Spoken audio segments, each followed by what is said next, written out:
Dando sequência na programação, convidamos a todos para assistirem agora o debate ao vivo com os nossos palestrantes do painel com o tema Bambu.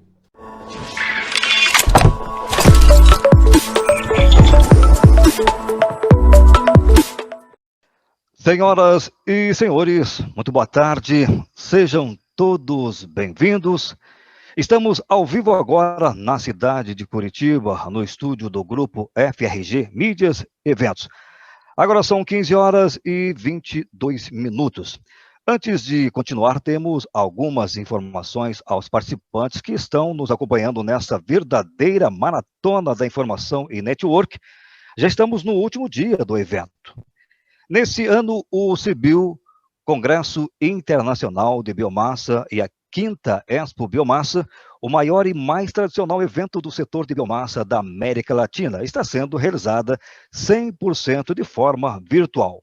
Além de todo este conteúdo, teremos os trabalhos técnicos acadêmicos do evento, que podem ser acessados diretamente no site oficial do evento, na aba Trabalhos. Você também pode visitar a nossa feira virtual, é muito simples, deslizando então o mouse na tela que você está assistindo à transmissão, é possível visitar os estandes dos nossos patrocinadores aí na feira virtual. Você pode também visualizar todos os estandes de forma interativa, acessar as redes sociais das empresas patrocinadoras, você também pode ver os vídeos institucionais, acessar catálogos de serviços e produtos e falar diretamente com a assistente via WhatsApp. Então é simples, basta você passar o mouse por cima do stand e acessar todo esse conteúdo. E aproveitamos então, convidamos você, aproveite a oportunidade para conhecer nossos patrocinadores. Acesse agora aí a feira virtual. Também o canal do YouTube. O canal do YouTube você pode entrar lá e se inscrever. Também você tem muito conteúdo, aproveite a oportunidade. Se inscreva então no canal Grupo FRG. Bem, senhoras e senhores, damos agora início ao nosso debate ao vivo com o painel Bambu. Nos honra a presença às seguintes autoridades. Primeiramente, agradecendo à professora doutora Maria Tereza Clérice, da Unicamp, ela está lá em Campinas. A doutora Marcela Kiyotoko, da Embrapa Florestas, ela está conosco, está aqui pertinho de nós, em Colombo, Paraná.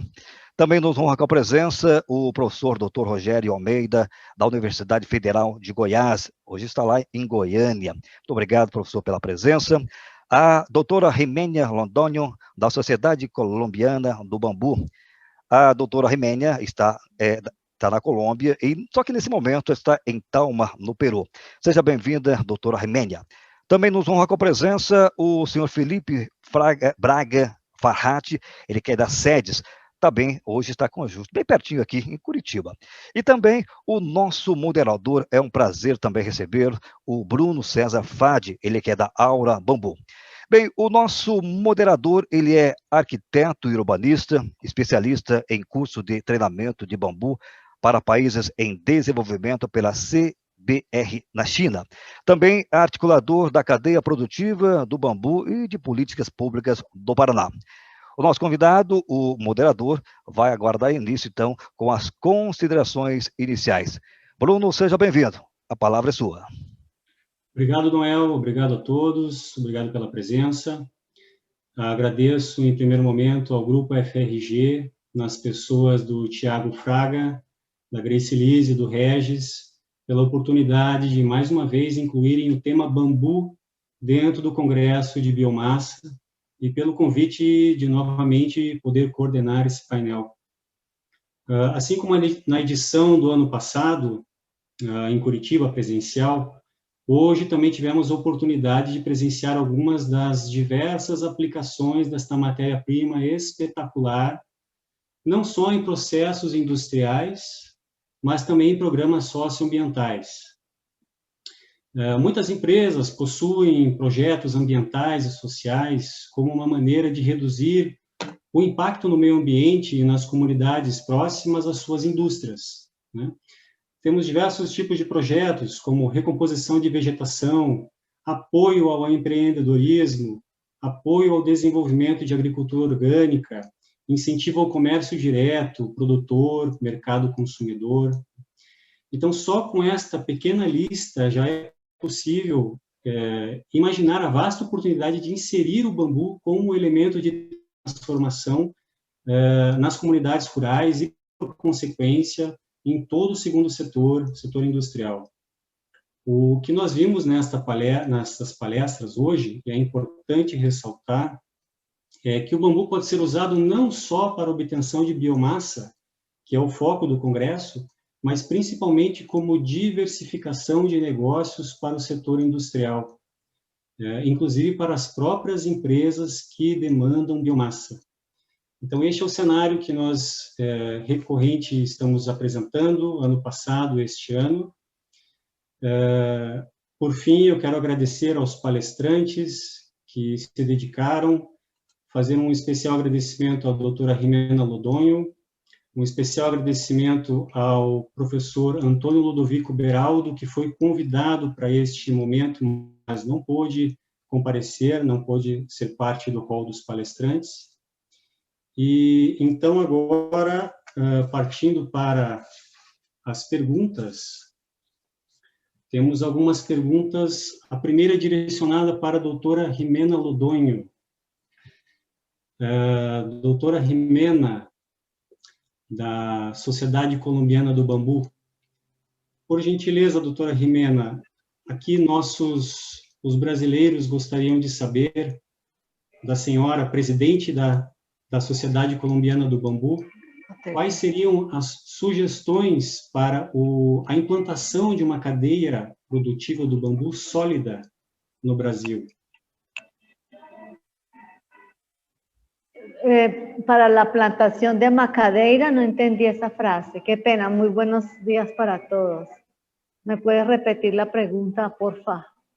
Isso. Quais seriam as sugestões da senhora, que é presidente da Sociedade Colombiana do Bambu, para que o Brasil pudesse implantar a cadeia produtiva do bambu? Cadeia, bueno. Bueno, creo que Brasil ha avanzado muchísimo en los últimos años alrededor del bambú. Tienen unas políticas claras desde el gobierno. Vi que ya inclusive salieron unos préstamos para el desarrollo de emprendimientos en estos días a través de Embrapa. Entonces yo pienso que como Brasil es tan grande, es enfocar el desarrollo del bambú por regiones. Y para poder desarrollar es importante conocer la diversidad de cada región y el potencial que hay. Y pienso que eso podía activar la cadena, pero es un trabajo en donde tienen que estar los empresarios, el gobierno, la academia, y eso creo que en Brasil se ha fortalecido mucho últimamente. Yo creo que Brasil está avanzando mucho a nivel latinoamericano con el tema del bambú, y es gracias a esa alianza, esa estrategia que han venido desarrollando durante los últimos 10, 15 años. Muito obrigado, doutora Jimena. Professora Maria Tereza, há uma pergunta para a senhora. Não sei se a professora Maria Tereza está online. Estou sim, eu estou nos dois eventos. Professora Maria Tereza, sua palestra, então, fala sobre diversas pesquisas a respeito do bambu, mas uma delas é sobre a produção de álcool. E gostaria de saber se existe alguma pesquisa ou algum comparativo sobre produção de álcool com colmos maduros. E se houver esse comparativo, quais espécies foram pesquisadas? Eu agradeço muito o convite, né, de estar com vocês aí. Peço desculpas pelo o estar e já vou sair, né? Eu fiquei muito feliz, eu já recebi várias mensagens no WhatsApp sobre o evento, que o pessoal já assistiu à palestra, né? E eu até escrevi para o Alfredo, né, que escreveu para mim, que nós temos ouro nas mãos, né? O que acontece? Nós temos o colmo jovem, o colmo maduro, o broto, com composições de fibras muito diferentes. Então, cada produto, cada broto, cada colmo jovem e o colmo maduro, eles vão formar biomassas diferentes para produtos diferentes. Então, nós temos aí uma cadeia que pode ser gerada, que é o que a gente chama de economia circular, em que você vai escolher, e isso que precisa dos investimentos, do avanço, a idade do bambu para o produto que você quer, né? Para onde, em que momento você quer? Você quer só celulose, lignina? Como madura. Eu quero bastante hemicelulose entre o broto e o colmo jovem. Então, você vai ter esse potencial aí do mercado de bambu. Não é como a cana, que você tem a cana, claro, é ótimo, mas você tira o açúcar e usa o bagaço para produzir a biomassa de celulose. O bambu não, ele se renova, ele é permanente. Então, eu tenho como jovem, broto, eu tenho como maduro, e ele está sempre se renovando. Então, nós poderíamos fazer toda essa economia circular aí de aproveitamento das touceiras, tá bom? Então, pode sim, deve sim, fazer o aproveitamento do colmo maduro, tá? Certo, obrigado, professora. Seguindo na sequência aqui das perguntas, a doutora Marcela Guiotoco, da Embrapa Florestas. Temos uma pergunta. Em primeiro momento, doutora, seria possível explicar um pouco sobre a atuação da Embrapa e, se possível, explicar como a Embrapa poderia auxiliar ou atua nas pesquisas com bambu? Boa tarde, Bruno. Primeiro, quero agradecer o convite para participar desse painel. Eu acho muito importante para disseminar as aplicações do bambu em diversas áreas, né? A gente já viu apresentações de várias aplicações distintas. A Embrapa atua principalmente com transferência de tecnologia. Atualmente, eu não sei te confirmar se há algum projeto em andamento específico para bambu. Eu posso procurar, né? Mas a unidade que está mais atuante na pesquisa com bambu é a Embrapa Acre, não a Florestas, que é a que eu faço parte. Tanto eles estão mais atuantes que a autora do livro Bambus do Brasil, que é esse livro aqui, é a Patrícia Drummond, junto com o Guilherme, dessa unidade. Então, esse livro ele traz um review muito bom sobre diversas aplicações. Eu acho que a cultura do bambu está começando ainda a perder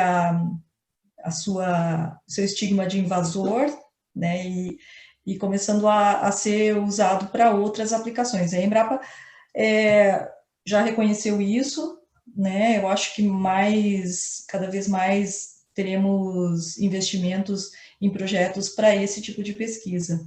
Por enquanto, ainda já tivemos alguns, né, pontuais, mas não há uma pesquisa forte nisso por enquanto.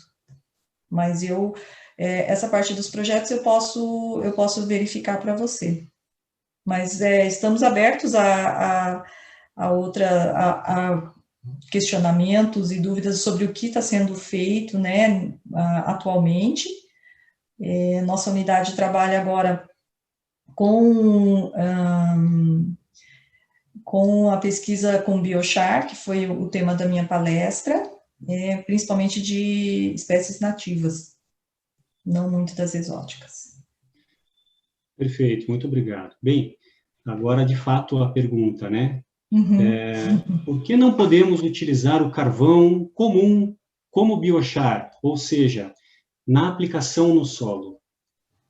Então, o biochar, ele é um carvão muito específico para uso agrícola. Então, assim, como a pirólise do biochar ela é feita numa temperatura mais baixa, ela não é utilizada a temperatura de pirólise do carvão convencional, porque o que você quer no carvão convencional é que ele mantenha a energia, você quer um poder calorífico alto, né? E no biochar não, você quer manter os grupos funcionais da matéria-prima, você quer manter grupos carboxílicos, fenólicos, porque são esses grupos funcionais que vão interagir com o solo e fazer esse trabalho de melhoria da qualidade.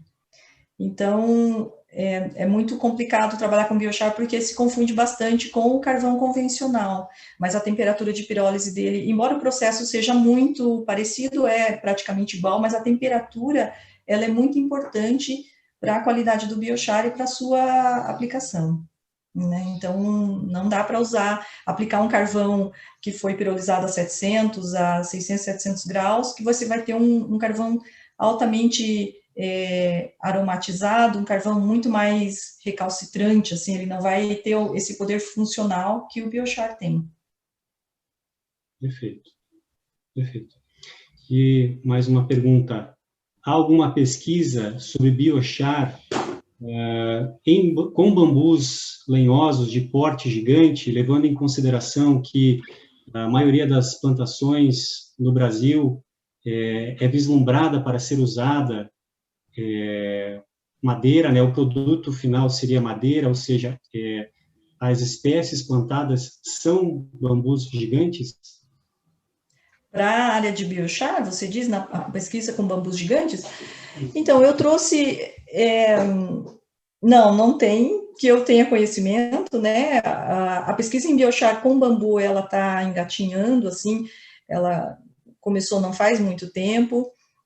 O biochar para carvão, o bambu para a produção de carvão convencional, ele já é bastante investigado há muito tempo, para a produção de energia, mas como o biochar não. Existem trabalhos pontuais.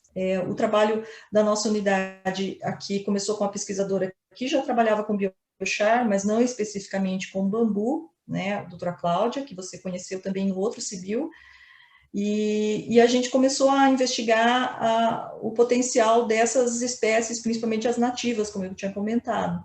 Mas os trabalhos são muito pontuais, não há uma rede de pesquisa de biochar de bambu, né? Eu acho que até se as pessoas que estão trabalhando com isso estiverem me assistindo, podem me procurar, por favor, para a gente trocar informações. Seriam muito bem-vindas. Doutora Marcela, obrigado por enquanto. Se tivermos mais tempo na sequência, poderemos ampliar um pouco mais a discussão contigo, tá? Claro. Professor Rogério Almeida, por gentileza, quando analisamos a sua palestra e vimos o trabalho do bambu como higienizador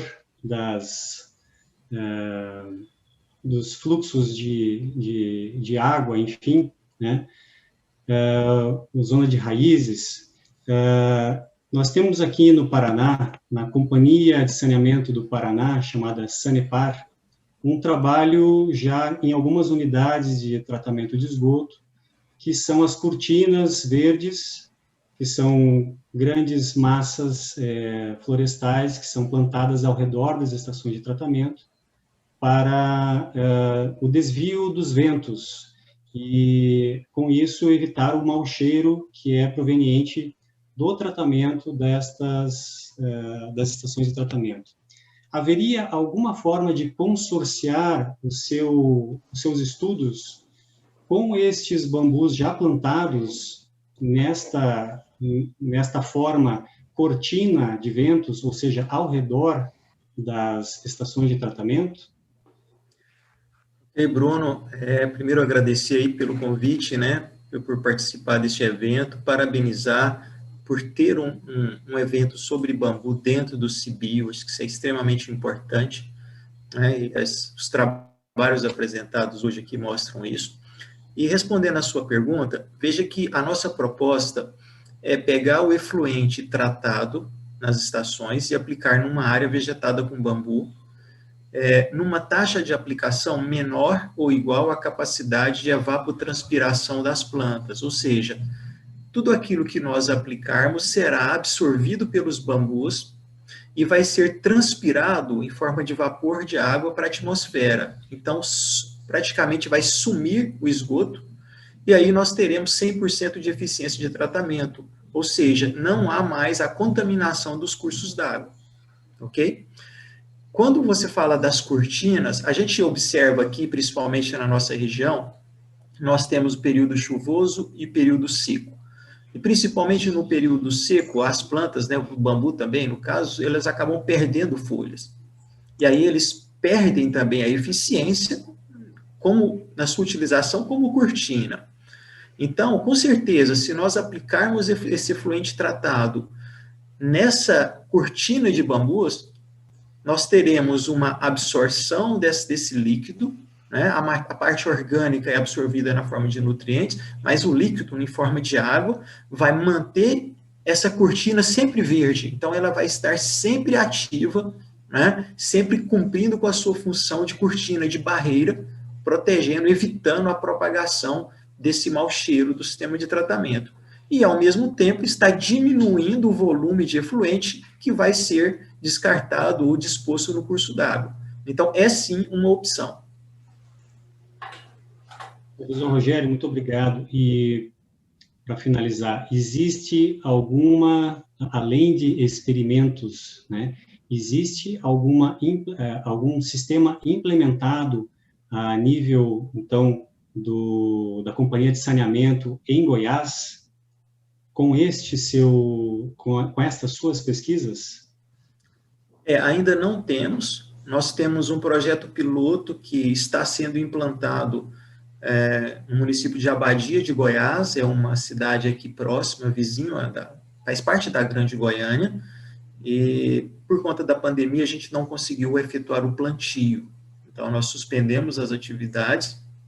Assim que possível, nós retornaremos, e nessa cidade, como é uma cidade pequena, esse piloto ele terá capacidade de tratar 100% do efluente da cidade, né? Então, isso vai ser um piloto já com uma eficiência muito grande, e nós temos uma outra proposta, que é de implantar em uma outra cidade, que é a cidade de Teresópolis.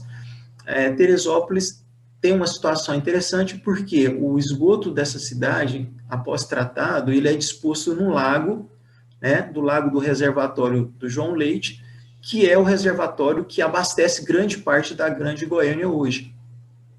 Então, a segunda implantação será nesse município, né? Estamos já trabalhando com a Saneágua, a empresa de saneamento do estado de Goiás, para que a gente implante esse sistema lá, de forma que 100% do efluente produzido naquele município seja aplicado em área vegetada com bambu.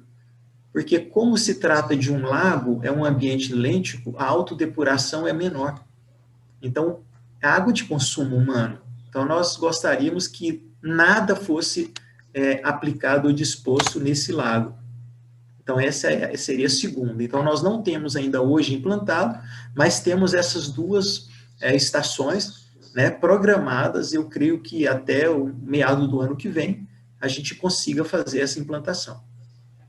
Certo. E, para finalizar, as perguntas vão sendo construídas, né? Então, implantar-se-á ano que vem, mas atingir 100% da capacidade, ou da capacidade idealizada, né, de funcionamento. Em quanto tempo, a partir do plantio das mudas?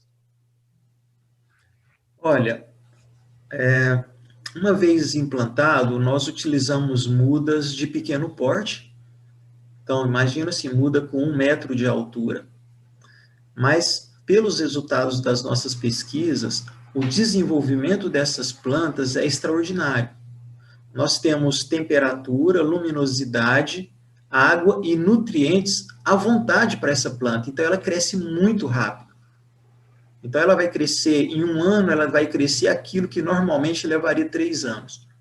Então, com 1 ano e meio, nós já teremos aí é praticamente, talvez 80% já dessa capacidade de evapotranspiração dessas plantas. Agora, nós vamos implantar esse projeto piloto em Abadia de Goiás.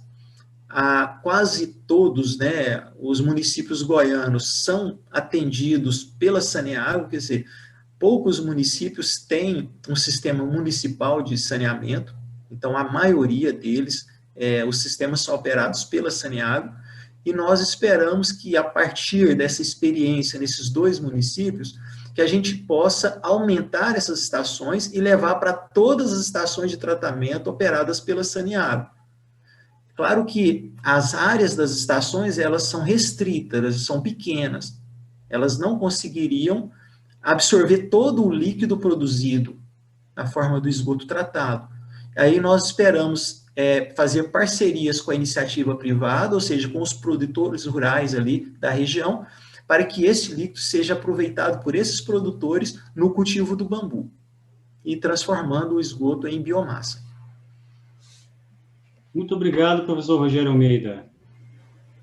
O professor Rogério Almeida acabou de mencionar sobre investimentos do setor privado, né? Temos uma pergunta para o Dr. Felipe Farhat neste aspecto. Dr. Felipe, você é do Paraná, de Curitiba, sabe muito bem que a Assembleia Legislativa do Paraná está tramitando o projeto de lei de incentivo à cultura do bambu em nosso estado. E agora a pergunta, além de uma política estadual, o que o senhor identifica como necessário para que grandes empresas passem a adotar o bambu como matéria-prima ou em seus projetos socioambientais? Ok, Bruno. Antes de mais nada, eu quero agradecer o Thiago Fraga, da FRG, cumprimentar pelo excelente evento, o apoio do Noel, do Giovanni, da Grace, e principalmente você, né, Bruno? Você tem feito um esforço enorme para trazer esse tema do bambu a cada ano e juntar parceiros-chave. Estava vendo as contribuições agora da Marcela, do professor Rogério, quanta riqueza nesse conhecimento que a gente vai... Já estou mentalizando aqui algumas parcerias para depois fazer uma aproximação da Sanepar com essa fala do professor Rogério.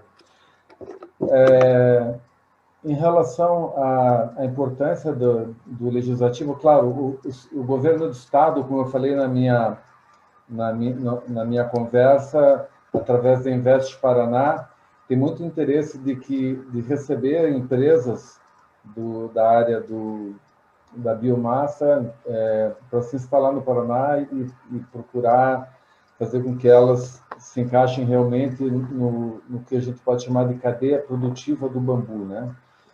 E, indo direto ao ponto da tua pergunta, Bruno, eu trabalho no Conselho Estadual de Desenvolvimento Econômico e Social, né, que tem a missão aqui de implementar a Agenda 2030. Eu trabalho diretamente com a vice-presidente, que é a Kelly Guimarães, e o presidente é o governador do Estado.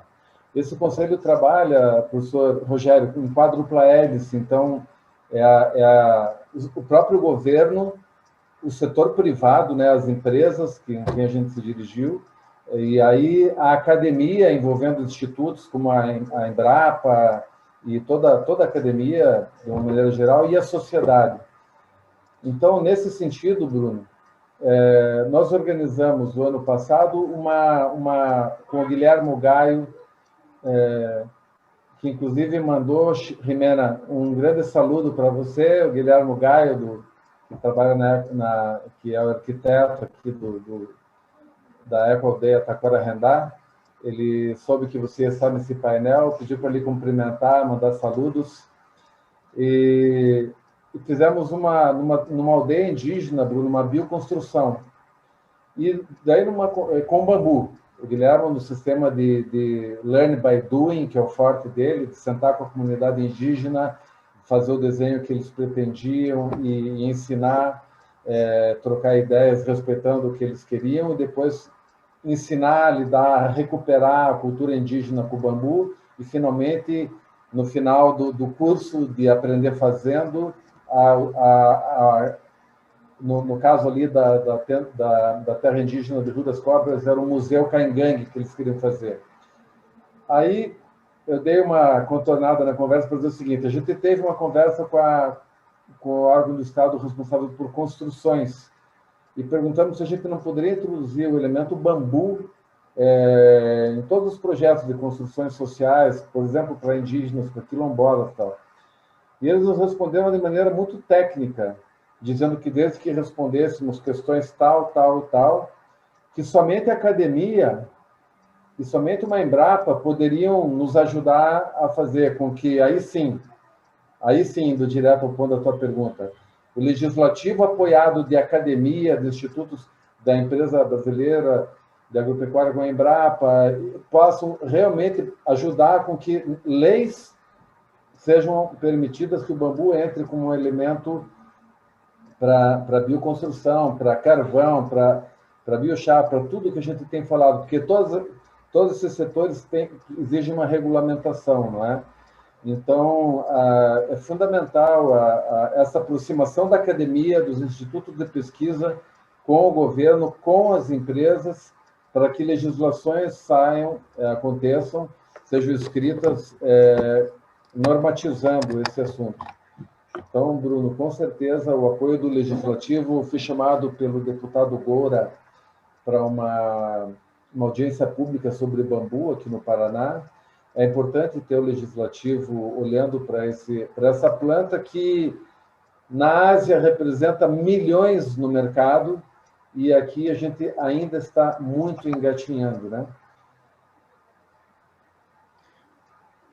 Obrigado, doutor Felipe.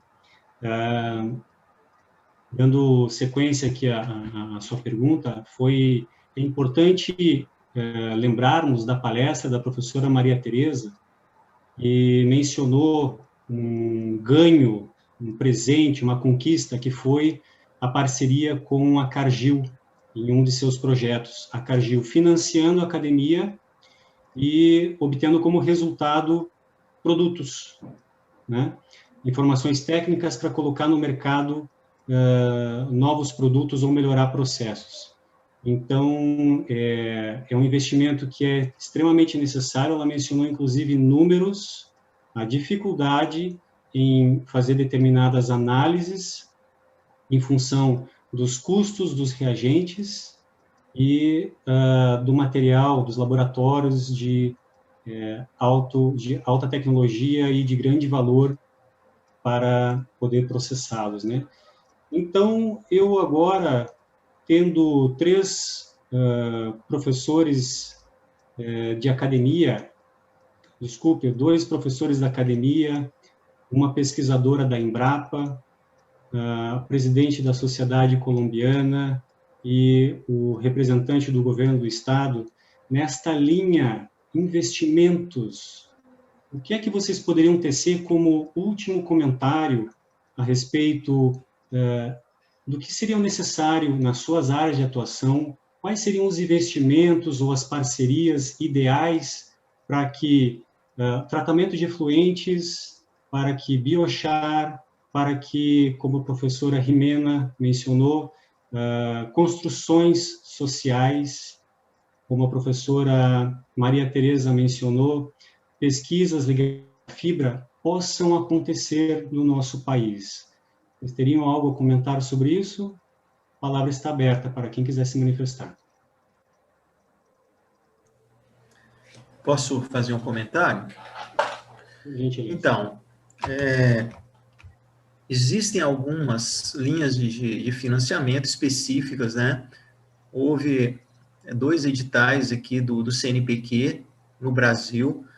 Nós, aqui da Universidade Federal de Goiás, participamos do 2º edital e fomos contemplados com uma certa quantia de recursos financeiros, e então nós estruturamos um grupo de pesquisa, chamamos de Rede Bambu Goiás. Nós estruturamos laboratórios e demos início às pesquisas científicas. E essas pesquisas, elas buscam responder a demandas da sociedade. Então, por exemplo, nós não temos ainda grandes áreas de cultivo comercial em Goiás. Mas quando o produtor nos procura, ele quer saber, né? Ele quer saber que espécie ele vai plantar, ele quer saber para que ele vai plantar, né? Para quem ele vai vender, o que ele vai produzir. Ele quer saber espaçamento, ele quer saber adubação, ele quer saber controle de pragas. E a gente ainda não tem essas informações. Né? Não temos essas informações. A gente tem alguma experiência, mas carecemos muito de pesquisa. E os recursos são escassos, né? Então, assim, eu dei o exemplo desses 2 editais. Ontem eu recebi uma mensagem, eu consultei agora, são 5 milhões de reais que foram disponibilizados agora no edital da Embrapi, que é de pesquisa e inovação, né? Então, assim, é necessário que tenham esses editais.